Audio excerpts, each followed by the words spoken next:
Welcome back, everybody, and well, I don't know what this video falls into. It's not appreciating comic book art. It's not JMS Talks. Well, I guess it could be appreciating comic book art. Maybe I'll put it in that category.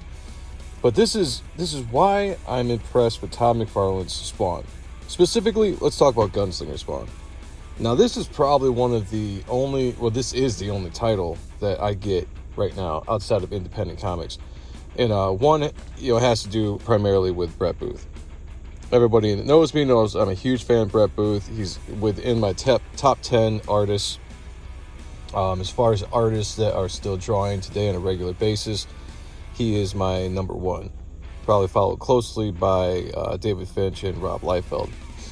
But so I picked this up today, and Gunslinger is a fun book to me. It's a fun book, and that mostly has to do with Brett Booth's art, because it's gorgeous as always. Great team you got on this book with Brett Booth, inkers. You've got Galapian's on this. Todd McFarlane's doing some stuff. Of course, Adelso Corona, Daniel Hencrete. I'm not sure about that one, but he works with some great inkers, and Andrew Dahlhaus and Ivan Nunes are doing great jobs. I'm sure I'm butchering these names because that's what I do. I'm horrible at names. You all know this. But anyway, the art is great. The story is fun. I'm not really going to get into the story. It's not what I do around here, but just going to take a quick look at some of this. This is some of my favorite Brett Booth work lately. He's been just knocking stuff out lately. Doing independent stuff, he did Flashpoint last year, not Flashpoint, Flash Fast Forward last year. What was that other book he did? Why am I drawing a blank? Bloodshot. And but this, it's just really good. Maybe it's the guys he's worked with. He's just inspired. Maybe he's just inspired by working on Spawn. It's something he hasn't worked on before. I know from talking to him before, that was something he wanted to do, and now he's got an opportunity to do it. And he's just doing great. The colors in this book are awesome. The art is great. Yeah, I'm just really, really impressed. Really impressed. But yeah, look at that. All right, we'll call this a mini appreciating comic book art for Gunslinger Spawn number 4. I had to go get the 1 through 3, 3 through 4, 2 through 4, because I got one, but then I slacked off for a while. But that's not why I'm impressed with this book. So why am I impressed with this book? Well, you all know that I'm going to be doing my own book called Reaper Destroyer, and it's going to be a floppy. That's what I love. I'm all about the floppies. It's not a graphic novel. It's going to be 32 pages, maybe more by the time I'm done.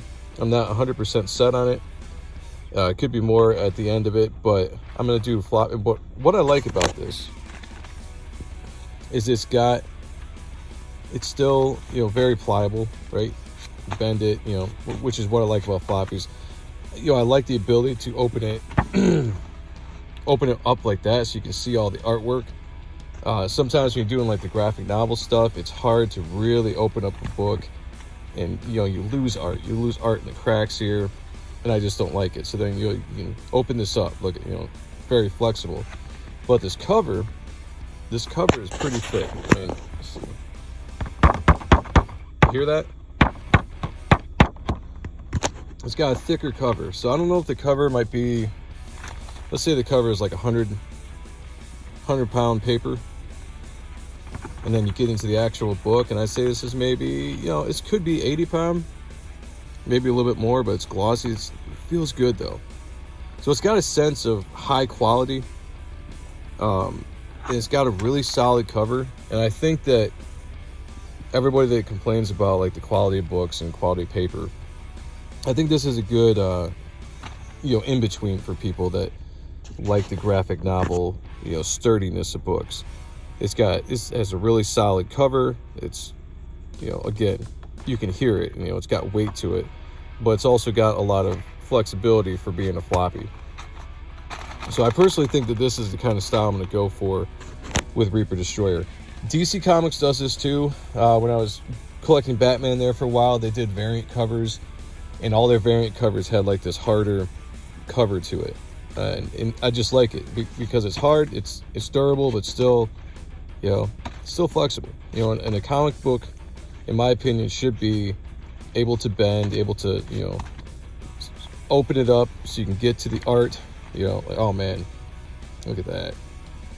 I saw this page, the black and white, posted on Twitter the other day by the guy that inked it. I think it was the Dennis guy, or the Daniel guy, sorry. It's the first time I'd really seen his work. It looks great though. But yeah, I mean, look, that. I mean, you're not missing anything in the creases. So that's why I'm impressed by it. I'm impressed by Todd going out of his way. This is a $3.99 book, so as far as monthly books go, you know, he's not charging an arm and a leg for it. Oh, $2.99. It's $2.99. Look at that. So he's not charging an arm and a leg for it. Kudos to him for putting out a quality book, quality paper, hiring one of the best artists today to do the book. He's just knocking it out of the park. So, just so you know, that's why I'm impressed, because I want to have this kind of quality for Reaper Destroyer. By the way, launching on April 29th. Be on the lookout for that. We have the Second Chance campaign for the Ashcan, the Silver Foil Edition, dropping on February 1st, which is this coming Wednesday, as well as the mailing list for the IGG campaign will be dropping here in a few weeks as well. So be on the lookout for that. If you like this channel, please hit the subscribe button, hit the like button, share it on social media, tell your friends, your family, let them know. Until next time, everyone have a great night, have a great weekend. I will talk to you all later. Peace.